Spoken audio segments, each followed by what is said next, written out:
ভয়ের সাথে আমরা সবাই পরিচিত, কষ্টও আমরা সবাই পেয়েছি। কখনো কখনো আমরা অসুস্থ হয়ে পড়ি, আর এমন সময় হলে মাতার মমতা, কখনো বাবার স্নেহ, কখনো বন্ধুদের পাশে থাকার অনুভূতি আমাদের রোগ নিরাময়ে সাহায্য করে। কখনো যদি আমরা নিরাশ হয়ে পড়ি, তখন যদি আমাদের কোনো আপনজন আমাদের দুটো ভালো কথা বলে, তখন আমাদের মনোবল বেড়ে যায়। ঠিক তেমন সংসারের এই রঙ্গমঞ্চে যদি আপনি পীড়িত অনুভব করেন, কিছু শুভ কথা আলোচনা করুন, কিছু স্তুতি গান করুন, কিছু মুহূর্তের জন্য হলেও নিজের ইষ্টদেবের কথা স্মরণ করুন আর প্রার্থনা করুন। সাহস বাড়বে, শক্তিও বৃদ্ধি পাবে এবং সামনে এগিয়ে চলার পথও দেখতে পাবেন। তখন এই মন প্রসন্ন হয়ে বলবে, রাধা রাধা। কখনো কখনো অন্ধকারের সাথে লড়াই করার জন্য আমরা প্রদীপ জ্বালাই। এতে প্রথমে সলতে রাখি, তারপর তেল ঢালি, তারপর আগুন জ্বেলে এটা প্রজ্বলিত করি। তারপর একটা সময় আসে যখন এই প্রদীপ নিভে যায়। কারণটা কি? কারণ কি এটা যে প্রদীপের প্রকাশমান হওয়ার ক্ষমতা সমাপ্ত হয়েছে?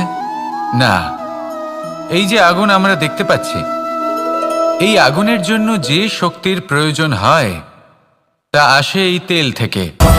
যদি এই তেল সমাপ্ত হয়ে যায়, তাহলে এই প্রকাশ তাও সমাপ্ত হয়ে যায়। আর আমাদের জীবনে এই তেল হলো আমাদের কর্ম, আর এই আগুন আর এর দ্বারা উৎপন্ন হওয়া প্রকাশ আমাদের ভাগ্য। যত আমাদের কর্ম ক্ষীণ হতে থাকবে, আমাদের ভাগ্য সৌভাগ্য কোথাও না কোথাও লুপ্ত হয়ে যাবে। যে উজ্জ্বল ভবিষ্যৎ আমরা চাইছি তা কখনো লাভ করতে পারবো না যদি কর্ম না করি। ঠিক যেমন তেল ছাড়া অগ্নি উৎপন্ন হয় না, তেমনি কর্ম ছাড়া সৌভাগ্য হয় না। আর যেমন কর্ম তেমন ভাগ্য। তাই সবসময় কর্ম করতে থাকুন, কর্ম করা থামাবেন না। আর আমার সাথে ভালোবেসে বলুন, রাধা রাধা। মানুষের জীবনে দুই ধরনের আবেগ থাকে যা চিরকাল তার সাথে বসবাস করে। প্রথম, স্বপ্ন। দ্বিতীয়, অজুহাত। মানুষ হাজার হাজার স্বপ্ন দেখতে পারে। আমাকে এই কাজ করতে হবে, আমাকে ওখানে ঘুরতে যেতে হবে, আমায় জীবনে এই অসম্ভব কাজ বাস্তবায়িত করে দেখাতে হবে, আদি ইত্যাদি। এবার ঠিক যেমন স্বপ্ন দেখেন, সেইভাবে অজুহাতও খুঁজে নিয়ে আসেন। আমি এই স্বপ্ন পূরণ করতে পারলাম না, কারণ আমাকে কেউ সাহায্যই করল না, কারণ আমি দুর্বল হয়ে পড়েছিলাম, কারণ আমার কাছে সময়ই ছিল না, আদি ইত্যাদি। এবার সাফল্য এবং অসফলতার মাঝখানে এই ধরনের সংঘর্ষ হতে থাকে। সাফল্য তখন লাভ করা সম্ভব যখন আপনার স্বপ্ন আপনার অজুহাতের থেকে অনেক বড় হয়, আর অসফলতা তখন পাবেন যখন আপনার অজুহাত আপনার স্বপ্নের থেকে অনেক বড় হয়। আপনি যদি সাফল্য লাভ করতে চান, তাহলে চেষ্টা করতে থাকুন, পরিশ্রম করুন। যদি অসফল হন, তাহলে ভয়ভীত হওয়ার কোনো প্রয়োজন নেই। নিজের ভুল বুঝুন, তাকে শুধরে নিন, আবার চেষ্টা করুন। কিন্তু যদি নিজের জীবনে অজুহাত নিয়ে আসেন, তখন স্বপ্ন কখনো পূরণ হবে না। আসুন আমার সাথে ভালোবেসে বলুন, রাধা রাধা। সময় আমরা কারোর নীরবতাকে তার দুর্বলতা ভেবে বসি। হতেই পারে সেই ব্যক্তি উত্তর দিতে চাইছেন না, হতে পারে অন্য কোনো কারণ আছে যা আমরা বুঝতেই পারছি না। সেই জন্য তাকে দুর্বল ভেবে নেওয়া অনুচিত। দেখতে গেলে এই বিশাল সমুদ্র এও কিন্তু নীরব, শান্ত হয়। কিন্তু যখন সে রুদ্র মূর্তি ধারণ করে, তখন কি হয়? সমগ্র সংসারকে বিনাশের পথে নিয়ে যায় এই সমুদ্র, প্রলয় সৃষ্টি করে। সেই জন্য কারোর সহ্য শক্তিকে দুর্বলতা বলে মনে করবেন না,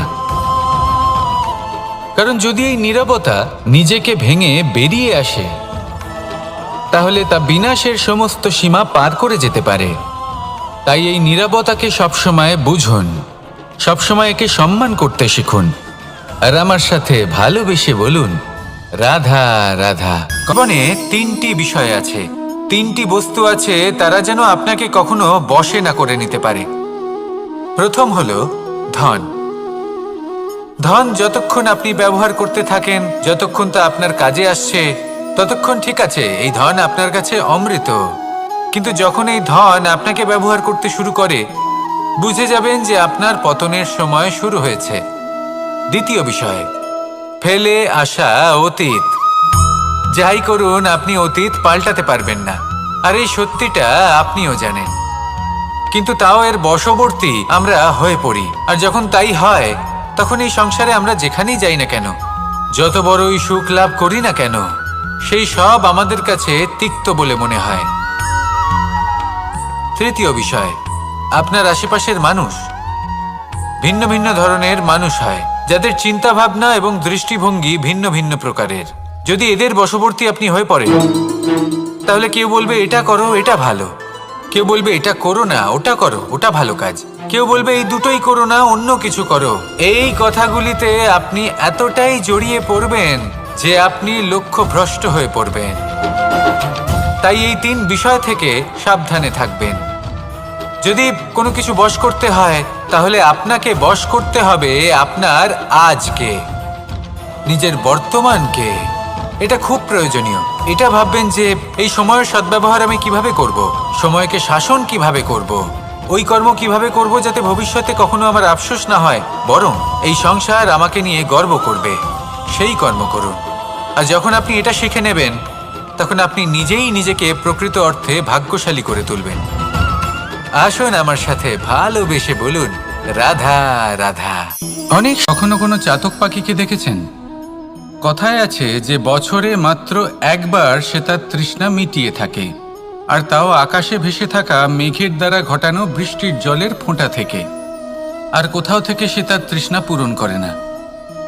সারা বছর সে নিদারুণ গরম সহ্য করে, তীব্র শীতও সহ্য করে, শুধু এই আশা নিয়ে যে বছরে একবার অন্তত সেই মেঘের ঘন ঘটা হবে, বৃষ্টি হবে, আর সে তার তৃষ্ণা নিবারণ করবে। এটা আসলে কি? এটা আসলে বিশ্বাস। সেই বিশ্বাস যে বছরে একবার সেই মেঘ আসবে তৃষ্ণা নিবারণ করতে। যেমন দেখুন, একটা সূর্যমুখী ফুল সারা রাত অন্ধকারের সাথে যুদ্ধ করে, কারণ তার বিশ্বাস যে ভোরবেলায় সূর্য তাকে অবশ্যই দর্শন দেবেন। সেটাও বিশ্বাস ছিল যার উপর ভরসা করে মনু একটা নৌকা নিয়ে বেরিয়ে পড়েছিলেন এবং সমস্ত সৃষ্টিকে প্রলয়ের হাত থেকে বাঁচিয়েছিলেন। সেটাও ছিল ভালোবাসার প্রতি বিশ্বাস, যার উপর ভরসা করে বানর এবং ভাল্লুক সেনা নিয়ে শ্রীরাম আক্রমণ করেছিলেন সমস্ত বরদানপ্রাপ্ত অসুরগণ এবং রাক্ষসগণের লঙ্কায়, এবং জয় লাভ করেছিলেন। এই বিশ্বাসই হলো এই বিশ্বের আশা। বিশ্বাস রাখুন যে আপনি হলেন সর্বশ্রেষ্ঠ এবং শুধুই নিজের কর্ম করতে থাকুন। এই বিশ্বাসের আশাই আপনাকে প্রতি মুহূর্তে বল প্রদান করবে। এ হলো আমার বিশ্বাস। আসুন আর আমার সাথে ভালোবেসে বলুন, রাধা রাধা। যোগাসন। যোগাসনে আসন অত্যন্ত গুরুত্বপূর্ণ। এবার আমি বলবো সবথেকে শ্রেষ্ঠ আসন কোনটি। আশ্বাস। নিজেকে আশ্বস্ত করতে থাকুন যে আমি আছি, সব ঠিক হবে, যা হচ্ছে ভালোর জন্য হচ্ছে। এই আশ্বাস আপনাকে জীবনে এমন ধন্যাত্মক বিশ্বাস দেবে যে আপনি বড় বড় সমস্যার সমাধান করতে পারবেন। এবার যদি কথা বলি সবথেকে কঠিন সময়ের, তাহলে সেটা হলো বিচ্ছেদের। যা মা সীতাকে সহ্য করতে হয়েছে শ্রীরামের জন্য, রাধা কৃষ্ণকেও সহ্য করতে হয়েছে। যে ব্যক্তি বিচ্ছেদের সময় সঠিক পথে চলে এসেছে, সে জীবনে অনেক শ্রেষ্ঠ স্থানে অবশ্যই পৌঁছতে পারবে। এবার যদি কথা বলি সবথেকে জরুরি এবং গুরুত্বপূর্ণ সময়ের, তাহলে সেটা হলো সংযোগ। সকলকে সাহায্য করতে থাকুন। আপনি অন্যদের সাহায্য করে তাদের যত আনন্দ দিতে পারবেন, ততটাই আনন্দ আপনারও জীবনে অবশ্যই আসবে। আসুন আর আমার সাথে ভালোবেসে বলুন, রাধা রাধা। সংসারে সকলে উঁচুতে উঠতে চায়, কেউ নত হতে চায় না। সবাই এটা মনে করে যে নত হওয়ার অর্থ হলো তাদের আত্মসম্মান এবং অহংবোধের বিরুদ্ধাচরণ করা। তাদের মনে হয় যে যদি আমরা নত হই, সংসার আমাদের দুর্বল মনে করবে, তাদের শৌর্য এবং তাদের ব্যক্তিত্বের অপমান হবে। কিন্তু এটা কি সত্যি? প্রত্যেকবার নত হওয়ার অর্থ কি সম্মানহানি হওয়া? কখনোই নয়। আপনি নিজের জীবনকেই দেখে নিন। আপনার কোনো অমূল্য জিনিস যদি নিচে পড়ে যায় তাহলে তাকে কিভাবে তোলেন? সেই বস্তুকে তোলার জন্য আপনাকে নত হতেই হবে। আপনি বড়দের আশীর্বাদ কিভাবে লাভ করেন? আপনি নত হয়ে তবেই তাদের আশীর্বাদ লাভ করতে পারেন, তাই না? ভেবে দেখুন, আপনি একটা পথে হাঁটছেন। আপনি দেখতে চাইছেন যে আপনি সঠিক পথে হাঁটছেন কিনা, পায়ের নিচে কাঁটা পড়ে আছে কিনা। কিভাবে দেখবেন? আপনাকে সেই মাথা নত করেই দেখতে হবে। এর অর্থ কি? অর্থ খুব সহজ। প্রত্যেকবার নত হওয়া অনুচিত নয়, সেটা কোনোভাবেই সম্মানহানি নয়। পরিস্থিতি অনুসারে এবং যেখানে প্রয়োজন আপনি নত হতে শিখে গেলে আপনি অনেক কিছুই লাভ করতে পারবেন। লক্ষ্যে পৌঁছানো অত্যন্ত কঠিন হয়। গুণ, কেউ ভাবেন যে কেন এত কঠিন হয়? সেই জন্য প্রয়োজন এবং পরিস্থিতি অনুসারে নত হতে শিখুন। এতে অনুচিত কিছুই নেই। এই লক্ষ্য আত্মসম্মান কেন থাকা আমার কাছে অত্যন্ত চলে আসে প্রয়োজন, না? কিন্তু তা যেন কখনো অহংকারে আপনাকে পরিণত একটা কথা না বলি। হয়। এই যদি বিষয়ে আপনার লক্ষ্য অবশ্যই কঠিন নজর না রাখবেন হয়, এবং তাহলে আমার তাকে সাথে পাওয়া ভালোবেসে আপনার বলবেন, পক্ষে অসম্ভব হয়ে রাধা উঠবে। রাধা। আমাদের জীবনে অনেক লক্ষ্যে ধরনের পৌঁছানোর ব্যক্তি এই এসে রাস্তায় থাকেন। আপনি যে কেউ কড়া কেউ রোদের আমাদের সাথে সম্মুখীন থেকে হন, যান, যার কেউ থেকে আমাদের আপনি থেকে দূরে দূরে পালাতে চলে চান, যান। সেই রোদ কেউ আপনাকে ভালো মানুষ প্রেরণা হন, যোগায় কেউ যে খারাপ আপনি মানুষ। এগোতে থাকুন। কিন্তু আমরা সবসময় সেই সময়টাকে ভাবুন নিয়ে একজন দুঃখ যাত্রী প্রকাশ যে কিনা করি নিজের যখন লক্ষ্যের আমাদের দিকে জীবনে কোনো যাচ্ছেন, খারাপ সেই পথে ব্যক্তি উনি প্রবেশ যদি করেন। একটু ছায়া পেয়ে যান, তারা আমাদের খারাপ আর উনি অনুভূতি ওখানে দেন, বিশ্রাম দুঃখ নেন, দেন, কষ্ট দেন। আমরা তাহলে তার সবাই সাথে তাকে ভালো মন্দ তার কথা ভাগ্য বলি। গভীর নিদ্রায় সেখানে কেন? বিলীন হয়ে যায়। এমন বিভিন্ন ধরনের মানুষ, তাই খারাপ পরিশ্রমের মানুষ, ভালো কড়া মানুষ, রোদের থেকে সবার কখনো জীবনেই দূরে আসেন। পালাবেন না। জীবনে এবং শুধু সকলকেই সামনে একটা এগোতে থাকুন অমূল্য শিক্ষা দৃঢ়তার দান করে সাথে। যান। আর লক্ষ্য সরল হোক, কঠিন এবার হোক বা আপনি অত্যাধিক নিজেই ভেবে কঠিন দেখুন, হোক, জীবনে যখন একটা কথা প্রথমবার মনে আপনি রাখবেন, আগুন স্পর্শ যে জীবনের করেছিলেন, লক্ষ্যে পৌঁছতে পেরেছে তখন আপনি একটা শিক্ষা সে লাভ লক্ষ্য করেছিলেন যে প্রাপ্তির আমাকে জন্য আগুনের থেকে আফসোস একটু দূরে কখনোই থাকতে করে হবে। না। তারপর আস্তে আস্তে আপনি শিখলেন যে রাধা, কিভাবে এই রাধা। আগুনকে নিয়ন্ত্রণে রাখতে হবে। ধৈর্য, তারপর আপনি শিখলেন এই ধৈর্য যে কি কিভাবে নিজের জীবনে তাকে প্রয়োগ কোনো করতে গুণ? হবে। কোনো তা অনুভূতি, সে অন্ধকারে কোনো প্রকাশ লাভ দৃষ্টিভঙ্গি? করার জন্য হোক বা খাবার বানানো। আমার জন্য ধৈর্য এক সেইভাবে বাহন। কোনো খারাপ ব্যক্তি যখন আপনার জীবনে আসে কোনো শিক্ষা দিয়ে যায়, আপনি হয়তো তার প্রতি ভাবছেন, কৃতজ্ঞ এই কেমন থাকুন। বাহন? তার বিষয়ে বাহন খারাপ তো ভাবার ঘোড়া বা হতে খারাপ পারে, অনুভূতি নিয়ে থাকার কোনো প্রয়োজন হাতি নেই। হতে পারে, উটও হতে পারে, সেই কিন্তু শিক্ষা লাভ ধৈর্যকে করুন। বাহন বানানো মানে ইতিবাচক চলুন মনোভাব আপনাকে নিয়ে একটা জীবনে কথা সামনে বোঝাই। এগোতে থাকুন। পৃথিবীতে কেউ নেই এমন কোনো যিনি বাহন আপনাকে নেই বাধা যে দিতে তার পারে। আরোহীকে আছড়ে ফেলেন। আসুন আমার সাথে সেটা ভালোবেসে উট বলুন, হোক বা হাতি হোক রাধা বা ঘোড়া রাধা। হোক। অনেক চলতে সময় চলতে আমরা কখনো জীবনে নড়বড় অনেক করেই মানুষকে বসি। এমন বলতে শুনে থাকি তারপর সেই আরোহী পড়ে কারোর পায়, যে আমি অসফল তারপর হয়েছি পরে কারণ তার নিজের নজরে। আমার সময় ভালো যাচ্ছে কিন্তু না। ধৈর্যরূপী বাহন কখনো আমি এই কাউকে জিনিসটা ফেলে না। লাভ করতে চাইছিলাম কিন্তু কখনো করতে না। পারলাম না কারণ আমার না সময়টা সেই ভালো আরোহী কারোর যাচ্ছিল পায়ে না। পড়ে, আর না আমি তো আমার নিজের জীবনে নজরে। ওই মহান কাজটা কারণ করতে ধৈর্য- চাইছিলাম কিন্তু করতে ধৈর্য পারলাম না। আপনাকে বিবেক প্রদান কেন? করে। বিবেক আপনাকে কারণ আমার পরিকল্পনায় সময়টা সাহায্য ভালো করে। যাচ্ছিল আর না। পরিকল্পনা প্রদান করে কিন্তু যে আপনাকে মুহূর্তে শক্তি, ভালো সময় আমার আপনার জীবনে লক্ষ্যের দিকে আসবে অগ্রসর আমি হন। সব কিছু প্রাপ্ত করব। বুঝলেন? ধৈর্যকে সঙ্গে রাখুন, এমন প্রায় নিজেকে প্রত্যেকেই আরো বলে। ধৈর্যশীল করে তুলুন। আসুন একটা এই কথা বোঝা ধৈর্যের যায়। সাহায্যে একজন আরোহণ মালিকে করে দেখুন, সে প্রত্যেক দিন কিভাবে এই গাছের বাহন সেবা করে, আপনাকে তাকে আপনার জল গন্তব্যে দেয়, পৌঁছে তার দেবে। যত্ন আত্তি করে। কেন? রাধা, প্রত্যেক দিন রাধা। সেই গাছ ফল দেয় না। সংসারে এমন একটা ভ্রান্ত সঠিক ধারণা সময় রয়েছে এলে যে তবেই সবকিছু সেই গাছ ভাগ্যের ফল দ্বারা পাওয়া দেয়, যায়। কিন্তু প্রত্যেক দিন মালিক কিন্তু তার ভাগ্য, সেবা করে, প্রারব্ধ এ তো তাকে সকলের যত্ন জন্যই করে। সমান হয়। এটা তো শুধুমাত্র ব্যক্তির তখন উপরে করে না যখন নির্ভরশীল সেই হয়। গাছ ফল দিতে তার সক্ষম। আকাঙ্ক্ষার উপরে নির্ভরশীল আর হয়। যদি মালিক গাছের যত্ন বাসনার প্রতিদিন উপরে না করে নির্ভরশীল হয়। তাহলে হয়তো সেই গাছ স্বভাবের ফল উপরে দিতেই নির্ভরশীল পারবে না। হয়। যে উনি এটাই হলো সেটা আমাদের নিয়ে জন্য কি একটা করে। শিক্ষা। দেখুন এই প্রসাদ, যখন প্রসাদ সময় কিন্তু আমাদের জন্য সকলকেই অপেক্ষা দেওয়া করে না, হয়, তখন কিন্তু তা আপনি সময়ের গ্রহণ জন্য করবেন কেন অপেক্ষা কিভাবে, করছেন? সেটা ব্যক্তির উপরে নির্ভর করে। ভালো সময়ের জন্য অপেক্ষা করবেন না। আপনাকে এক ভালো এবং উদাহরণ শুভ দিই। কর্ম দ্বারা যেমন ভালো ধরুন সময়কে দুজন নিজের কাছে মানুষকে টেনে আমি আনুন। একটা করে মাটির ডেলা দিলাম। নিরন্তর কর্ম করুন, সেটা নিয়ে তারা কি পরিশ্রম করবেন? করতে থাকুন। শুভ একজন সময় মানুষ তার আপনা ছোট ছোট থেকেই ডেলা আপনার কাছে বানাবেন আসবে। আর পথযাত্রীদের আসুন উপরে আমার ছুঁড়ে সাথে মারবেন। ভালোবেসে বলুন, হাসি ঠাট্টা রাধা, করবেন, রাধা। তাদের বস্ত্র নোংরা করে জীবনে দেবেন, এমন কিছু সেটাতেই উনি কাজ আনন্দ রয়েছে পাবেন। যা আমাদের কখনোই অন্যদিকে করা উচিত দ্বিতীয় নয়। ব্যক্তি যেমন সেই আশা মাটির করেন। ডেলা দিয়েই নিজের জন্য একটা যদি কুঁড়ে ঘর আপনি বানাবেন। আশা করেন সেই আর কুঁড়ে আপনার ঘর আশা যা পূর্ণ না রোদেতে, হয়, আপনি খুবই বৃষ্টিতে, কষ্ট পাবেন। ঝড়ে তাকে এবার আপনি সুরক্ষিত যদি রাখবে। প্রতীক্ষা করেন, করতেই থাকেন, আর অনুভূতি। সেই ব্যক্তি যদি না এই আসে, অনুভূতি তাহলেও বদলাতে খুব শিখুন। কষ্ট এই পাবেন। অনুভূতি অত্যন্ত গুরুত্বপূর্ণ। আর হলো তুলনা। ভালোবাসাতেও এই অনুভূতি আপনি হলো যদি অত্যন্ত তুলনা করতে গুরুত্বপূর্ণ। যান, তাহলে এটাই ভালোবাসা সে ভাববেন যে বন্ধুর হয় সাথে আমি হোক, বা মা বাবার অন্য সাথে কোনো হোক, ভাই ব্যক্তি, বোনের সাথে হোক, এই দুজনের স্ত্রীর মধ্যে সাথে হোক, কোনো এক যে কারোর ব্যক্তি সাথে হোক। নিকৃষ্ট। আর এই ভাবনাটাই হলো অনুচিত। মনে রাখবেন, এই যদি হলো আমরা সেই কথা অনুভূতি বলি যা আপনার সেই ভাগ্য সব নির্ধারণ বিষয়ে করে যা থাকে। আমাদের করা উচিত, তাহলে আসুন আমার যেমন সাথে প্রেমের অনুভূতি নিয়ে বলুন। পরীক্ষা।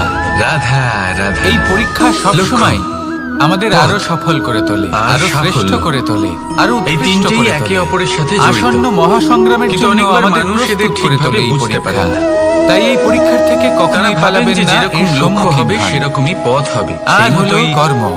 লক্ষ্য কঠিন কর্ম হলে পথ করা কঠিন হবে। কখনোই বন্ধ লক্ষ্য করবেন সরল না। হলে পথও সরল হবে। তুলনা করার বদলে কর্ম যদি করুন। আপনাকে আসল প্রতীক্ষা সত্যের সাথে করার অবগত বদলে করাই, কর্ম তাহলে করুন। দেখবেন সবকিছু আর এর আশা উল্টো। করার বদলে কর্মই করুন। লক্ষ্য নিজের পথ বানায় না, জীবন সফল হয়ে যাবে। পথ সেটাই। দেখুন, যেটা সবার আপনি শেষে স্বয়ং সত্যি নির্বাচন বলতে এই করে কর্ম আপনি নিজে বানান। আর এই পরীক্ষা, এই দুই সেই আমাদের অনুসারেই জীবনকে আপনি সুখী আপনার করে লক্ষ্যে তুলতে পৌঁছতে পারবেন। সেই জন্য আসুন আর জীবনে আমার সাথে ভালোবেসে যখনই বলুন, লক্ষ্যে পৌঁছানোর রাধা, পথের বিষয়ে রাধা। আপনি আমি কোনো অনেক সিদ্ধান্ত সংখ্যক নেবেন, মানুষকে তাহলে তা দেখেছি, ভেবেচিন্তে তাদের নেবেন। কাছে অত্যাধিক জ্ঞান কারণ এই আছে, পথ শিল্প অত্যন্ত আছে, গুরুত্বপূর্ণ। ধন আছে, কীর্তি আছে, কিন্তু তারা পথ যদি এই শুভ সবকিছু হয়, নিজেদের কাছেই রাখে, তাহলে লক্ষ্য এই আপনা সমাজে থেকেই শুভ বিতরণ হয়ে করেন যায়। না। কারণ তাহলে হলো আসুন আমার ভয়। সাথে ভালোবেসে বলুন, ওনাদের মনে হয় যে রাধা, যদি আমি এই সব রাধা, কিছু সমাজে ভাগ্য। বিতরণ করি, আর তাহলে কর্ম। সমাজ আমার শিল্প হোক, এই দুই ধন এমন হোক, শব্দ জ্ঞান হোক, যাকে কীর্তি হোক, ঘিরে সবকিছু সমগ্র চুরি করে সংসার। নিয়ে যাবে। আর তার কেউ বদলে বলে আমি আমার কিছুই ভাগ্যে পাবো এটা না। ছিল না, যা পেলে আমার জীবন এটা অন্যরকম কিন্তু হতো। সত্য নয়। কেউ বলে সত্য আমার হলো গত এটাই যে জন্মের যদি কর্ম আপনি নিশ্চয়ই নিজেকে এমন ছিল, এই সংসারের যে প্রতি কারণে এই সমর্পিত জন্মে করেন, এরকম ভাগ্য পেয়েছি। তাহলে এই সংসার এসব বাদ আপনার দিন। প্রতিও সমর্পিত আর থাকবে। একবার শান্ত চিত্তে আপনি ভাবুন। শুধু ধন, জ্ঞান, কীর্তি, সম্মান আপনি পাবেন বুঝতে তাই পারবেন নয়, যে ভাগ্য বরং এই সমাজ আর কর্ম, আপনাকে নিজের এই দুই চোখে হারাবে, এই জন্মে। মনের মধ্যে স্থান দেবে। তফাৎ তাই এই শুধুমাত্র ভয় এটাই ত্যাগ করে দেখুন যে যদি কিভাবে ভাগ্যের এই কথা বলা হয়, সমাজ তাহলে আপনি এই আপনাকে ভাগ্যের থেকে প্রেম যত বেশি সমর্পণ আশা করে। করবেন, আসুন তত আমার বেশি সাথে নিরাশ ভালোবেসে হবে না। বলুন, রাধা, কারণ এই আশা রাধা।